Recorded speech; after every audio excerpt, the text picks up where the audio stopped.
प्रणाम मित्रगण। हम भूमिजा जी पाठक स्वागत करत बाटी आप सबके अपने चैनल समृद्ध भोजपुरी में। मित्रगण, आज बात करी जाए अपने घर के बड़ बुजुर्गन और अपने बच्चन के बीच जौन अंतराल पैदा हो गई बा ओकरे बारे में। का हवे कि जैसे बड़ बुजुर्ग बाटे हमन के गाँवे रहताटे, हमन के अपन जौन बाटे जीविका कमाई करती खाई करती बाहर रहत बाटी, तो ए बीच में बहुत अंतराल हो गईल है। कभी कभी आना होला, कभी कभी जाना होला।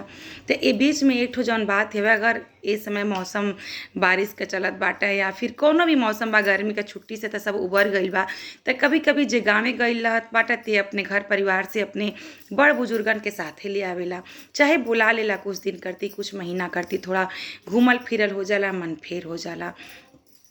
तो जब अपन बड़ बुजुर्ग रहे न अपने घर पे, तो हमन के अपने बच्चन से प्रयास करे के चाहिए कि थोड़ा बहुत वो लोगन के बीच में घुलल मिलल रहे। अपन जब बड़ बुजुर्ग कौन कमरा में बैठल बाटे, तो हमन के अपने बच्चन के वहाँ भेज देवे के चाहिए। जौन चाय पानी बात थोड़ा बहुत कार्य बाटे वो लोगन के, वो हमन के अपने बच्चन से करावे के चाहिए। यकीन मानी वो लोगन के बहुत संतुष्टि हुई, बहुत खुशी मिली। अगर कोनो के तकलीफ या बीमारी में हमन के पास आइल बाटे शहर में, तो वो लोगन के हमन के खाली डॉक्टर या फिर नर्स के जरूरत नहीं होला, हमन के प्रेम के भी बहुत जरूरत होला। अगर हमन के अपन कर्तव्य पूरा कर देता, चाय पानी नाश्ता खाना सब कुछ हमन के टाइम टाइम पर देत बाटी, ओकरे अलावा भी बूढ़े बुजुर्गन के एक प्रेम के बड़ी आवश्यकता होला। जौने प्रकार से एक बच्चा के आवश्यकता होला, वही प्रकार से बूढ़ा बुजुर्गन के भी आवश्यकता होला। वो लोग सोचेला कि हमन के अपने बच्चन के इतना बड़ा कर दियानी, तो थोड़ा सा उम्मीद तो जरूर रहेला। आजकल जौन ट्रेंड चलल बा, केहू से उम्मीद नहीं करे के चाहिए, अपन बच्चे अपन नहीं हमें, तो ये उम्मीद के जे बुजुर्ग बाटे ते ओके ख़त्म कर देला। उम्मीद रहेला, आप बताएं कैसे उम्मीद रही? अपने से नहीं रही तो कैसे उम्मीद रही?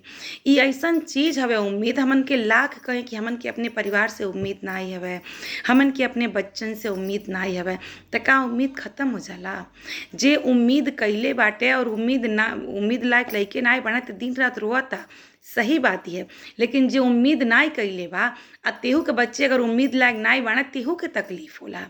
अगर वो व्यक्ति लोगन के सामने वो चीज़ के स्वीकार नहीं करत बाटे, लेकिन यकीन मानी अकेले में बहुत तकलीफ होला। आपन बच्चे ही मुंह मोड़ लें तो तकलीफ नहीं हुई, बहुत तकलीफ हुई।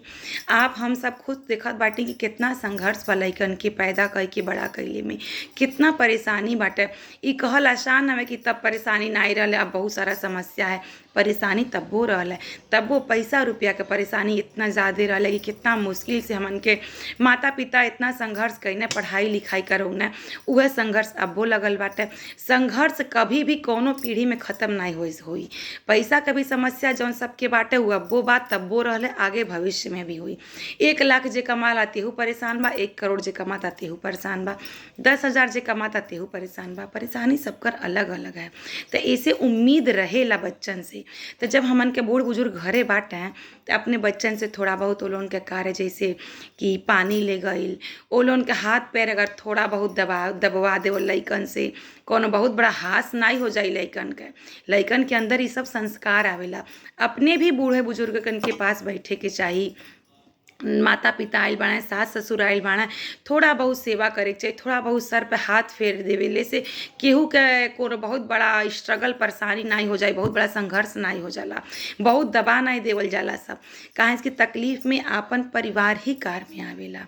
कोनो नर्स रख देले से ओके 10,000 20,000 रुपया दे देले से वो लोगन के उ संतुष्टि नहीं मिली जौन कि अपना ही बेटा बहू या फिर अपन ही दामाद बेटी, चाहे जे भी परिवार के सदस्य बा, वो लोगन के शरीर पर हाथ फेर दिहला, वो लोगन के 1 गिलास दवा दे दिहलस, पानी दे दिहलस, ओसे जौन संतुष्टि होला उ चाहे कितना लाख करोड़ हमन के लगा देवल जा, तो उ हमन के महतारी बापे के संतुष्टि नहीं दे। ऐसे हमेशा कोशिश करे के चाहिए कि अपने बच्चन के, अपने जे बेटी बेटा बाणे 5 साल से ऊपर बाणे, 12-13 साल से नीचे बाणे, उ अपने बूढ़े बुजुर्गन से वो लोगन के थोड़ा बहुत लगाव, जौन कि इतना ज़्यादा जनरेशन गैप आ गई बाटे, इतना ज़्यादा लगाव पीढ़ियन के आ गई बाटे, वो अंतराल आ गई बाटे, माफ़ करी अंतराल आ गई बाटे, वो अंतराल के ख़त्म करके थोड़ा बहुत लगाव ले के कोशिश करी। बाबा दादी नाना नानी तो प्यार करबे करे ना, यकीन मानी। जब बच्चा भी वो लोगन के सानिध्य में जाई ना तो बच्चा भी अपने आप के बहुत अच्छा महसूस करी।